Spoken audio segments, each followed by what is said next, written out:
Oke, langsung saja ke Pak Misbakun, harus fokus pada rakyat terlebih dahulu, gimana nih Pak? Gini, apa yang disampaikan oleh Bu Motik tentang risiko dari kenaikan nilai tukar, termasuk oleh Prof. Antoni tadi, itu dipertimbangkan sekali oleh Bank Indonesia, diukur. Mereka pasti mempunyai nilai toleransi pada tingkat mana rupiah ini akan dipertahankan.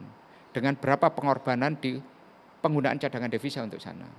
Perlu diingat sekarang, ketika COVID ini berjalan, pemegang surat utang dari proporsi asing itu makin lama makin turun. Proporsinya makin turun.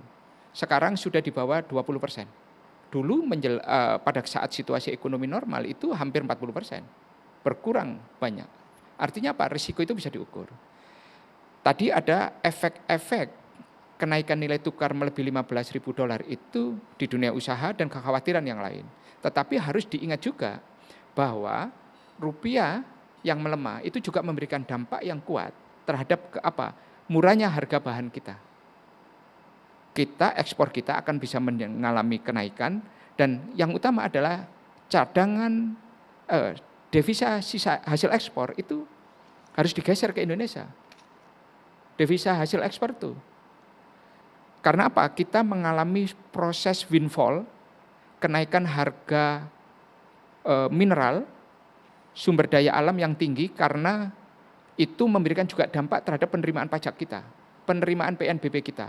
Nah, tentunya ini kan harus digeser ke devisa hasil ekspor kita. Lah, ini memberikan dampak. Di samping dampak yang lain. Lah, ini tinggal diukur oleh BI. Mana manfaat, mana mudaratnya. Nah, kemudian kalau kita bicara tentang rakyat berada di pihak mana? Oh, negara pasti akan melindungi rakyatnya, kepentingan itu. Contoh subsidi yang diberikan, pemerintah tidak hanya memberikan subsidi Bu, terhadap kebutuhan pokok, BBM dan sebagainya. Pemerintah terhadap energi, Pertamina dan PLN, di samping memberikan subsidi, pemerintah juga memberikan kompensasi.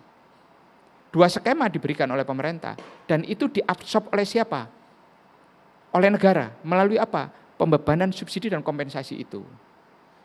Nah, pemerintah juga mendapatkan windfall dari penerimaan PNBP tadi, penerimaan pajak yang ditambah. Nah, tentunya jangan ditanyakan apakah pemerintah kemudian ketika defisit ini bertambah, penambahan utang ini itu adalah pengorbanan dan harus diukur. Nah, permasalahan sekarang adalah harus diberikan confident kepada pengambil kebijakan di fiskal dan pengambil kebijakan di moneter bahwa mereka itu berada dalam sebuah jalur track yang memberikan dukungan memadai kepada siapa? Kepada rakyatnya.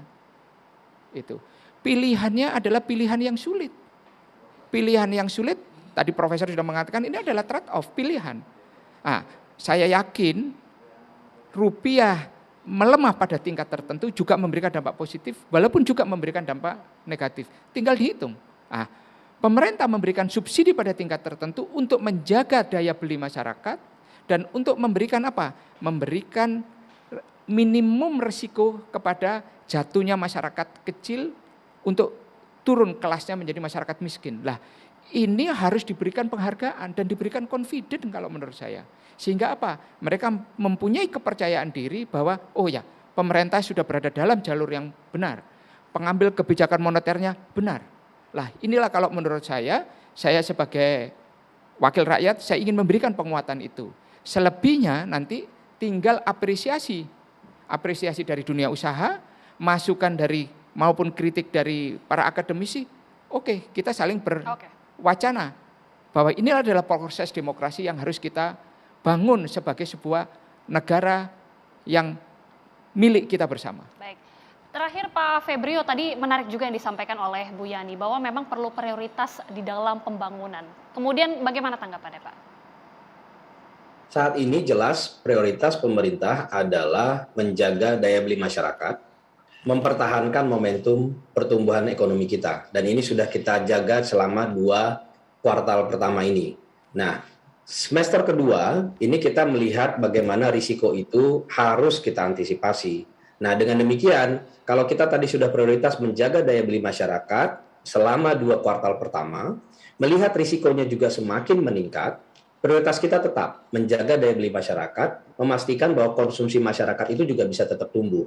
Nah, dalam konteks nanti momentum pertumbuhan ekonomi bisa dijaga, artinya sektor usaha pun sebenarnya akan relatif tertolong, di mana permintaan masyarakat itu akan tetap terjaga. Nah, inilah yang akan kita coba bersama-sama, tentunya ini bukan hal yang mudah. Lagi-lagi, ini bukan masa-masa yang mudah, mirip dengan krisis-krisis sebelumnya, tapi sangat berbeda, di mana stagflasi di negara maju itu merupakan kombinasi dari inflasi yang tinggi dengan pertumbuhan ekonomi yang rendah.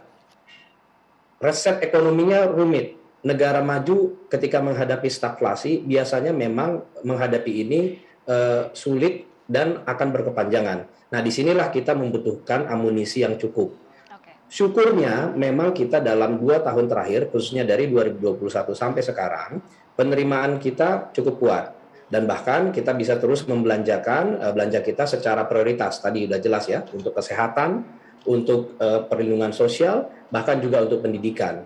Kalau ada belanja untuk belanja modal, infrastruktur, itu sudah terencana dengan baik untuk tahun 2022. Bahkan dengan kondisi sekarang ini, kita masih bisa untuk menjaga defisit kita akan lebih rendah dibandingkan dengan APBN yang tadinya 4,85, sekarang outlook kita ada di 3,92. Artinya, pembiayaan hutang kita akan turun.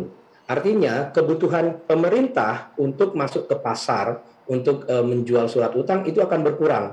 Itu memang situasi yang relatif sangat baik dibandingkan dengan banyak negara lain. Oke, kita akan mengawal bersama-sama tentunya, tapi terima kasih Pak Febrio, terima kasih Pak Antoni, terima kasih Pak Misbakun, juga terima kasih Pak Bu Yani sudah berkenan untuk berdialog bersama kami di Indonesia Business Forum.